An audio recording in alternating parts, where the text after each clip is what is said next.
आपका पहला सवाल है, सबसे बड़े पांडव कौन थे? आपके ऑप्शन है ए भीम, बी अर्जुन, सी नकुल, डी युधिष्ठिर। आपका सही जवाब हो जाएगा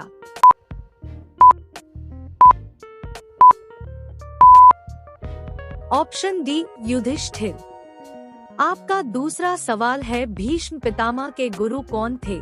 आपके ऑप्शन है ए कृपाचार्य, बी बृहस्पति, सी परशुराम, डी इनमें से कोई नहीं। आपका सही जवाब हो जाएगा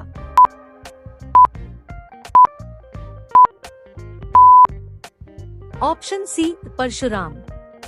महाभारत काल में परशुराम ने गुरु द्रोणाचार्य, सूर्यपुत्र कर्ण और भीष्म पितामह जैसे सूरमाओं को अस्त्र शस्त्र की शिक्षा दी थी। देव गुरु बृहस्पति को देवताओं का गुरु माना जाता है। आपका तीसरा सवाल है, पांडवों के कुल गुरु कौन थे? आपके ऑप्शन है ए द्रोणाचार्य, बी कृपाचार्य, सी भीष्म पितामह, डी संजय। आपका सही जवाब हो जाएगा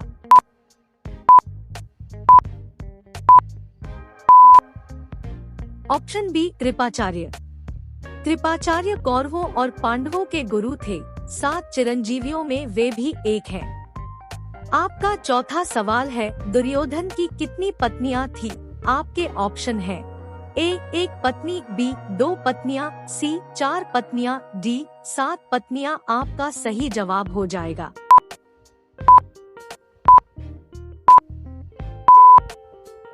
ऑप्शन बी 2 पत्नियां। दुर्योधन की पत्नी का नाम मयूरी और भानुमति था। भानुमति के कारण ही यह मुहावरा बना है, कहीं की ईंट कहीं का रोड़ा। भानुमति ने कुंभा जोड़ा। भानुमति काम्बोज के राजा चंद्रवर्मा की पुत्री थी। आपका पांचवा सवाल है, शिव जी के किस अवतार को काल के देवता के रूप में भी जाना जाता है? आपके ऑप्शन है ए महाकाल, बी नीलकंठ, सी कैलाशपति, डी इनमें से कोई नहीं। आपका सही जवाब हो जाएगा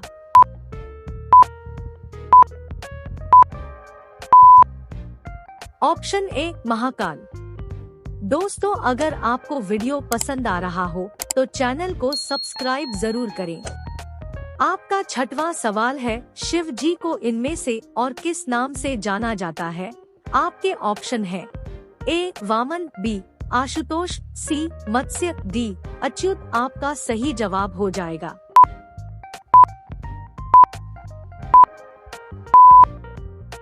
ऑप्शन बी आशुतोष। महादेव को कुल 108 नामों से जाना जाता है। आपका सातवां सवाल है, भगवान शिव ने जब समुद्र मंथन में विष का पान किया तब उनका नाम क्या रखा गया था? आपके ऑप्शन है ए नीलकंठ, बी महादेव, सी पशुपतिनाथ, डी मृत्युंजय। आपका सही जवाब हो जाएगा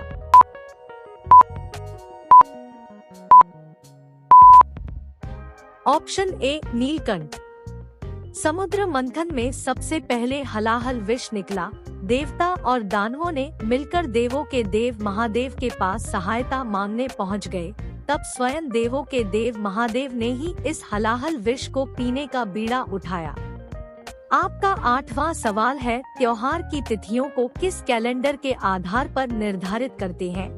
आपके ऑप्शन है ए सूर्य कैलेंडर, बी चंद्र कैलेंडर, सी चैत्र कैलेंडर, डी आषाढ़ कैलेंडर। आपका सही जवाब हो जाएगा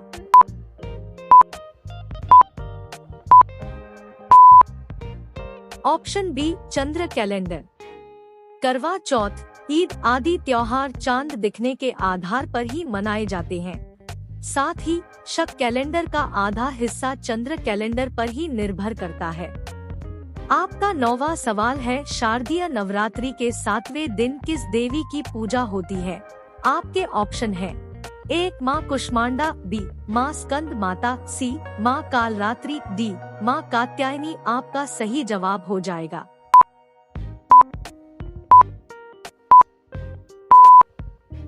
ऑप्शन सी माँ कालरात्रि।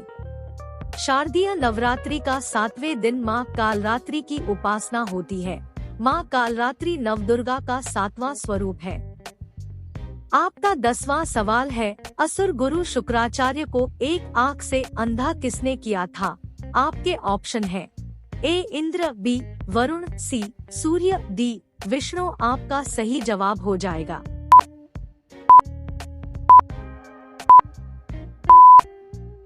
Option D Vishnu. कमंडलू से जल लेकर बलि को दान का संकल्प पूर्ण करना था। तब विष्णु जी ने उन्हें पहचान कर भूमि से कुशा का एक तिनका उठाया और उसकी नोक से कमंडलू की चोंच को खोल दिया। इस नोक से शुक्राचार्य की बाई आंख फूट गई। तब से शुक्राचार्य काने यानी एक आंख वाले ही कहलाते हैं। आपका 11वां सवाल है, किसने एक पांव पर खड़े होकर 5000 वर्षों तक तपस्या की? आपके ऑप्शन है ए शंबुक, बी दशरथ, सी सुग्रीव, डी विभीषण आपका सही जवाब हो जाएगा।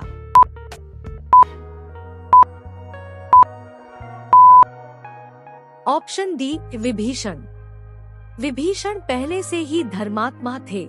उन्होंने 5000 वर्ष एक पैर पर खड़े होकर कठोर तप करके देवताओं से आशीर्वाद प्राप्त किया।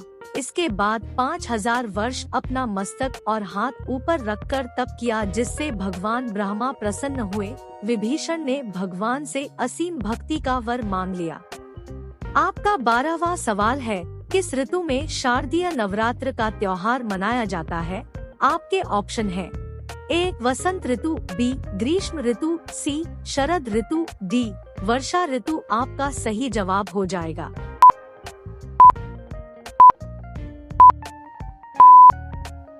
ऑप्शन सी शरद ऋतु। शरद नवरात्रि देवी पूजा को समर्पित एक हिंदू त्योहार है जो शरद ऋतु में मनाया जाता है। आपका 13वां सवाल है, शिव का निवास स्थान किसे माना जाता है? आपके ऑप्शन है ए अमरनाथ, बी कैलाश पर्वत, सी अरुणाचलेश्वर, डी इनमें से कोई नहीं आपका सही जवाब हो जाएगा।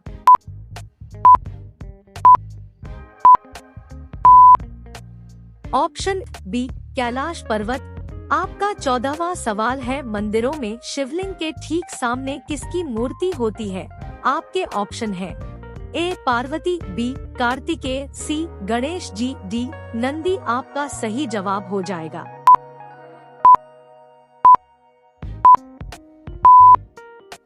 Option D Nandi. आपका 15वां सवाल है, माता सीता ने किस असुर का वध किया था? आपके ऑप्शन है A Narakasur, B Mayasur, C Andhakasur, D Mulkasur आपका सही जवाब हो जाएगा।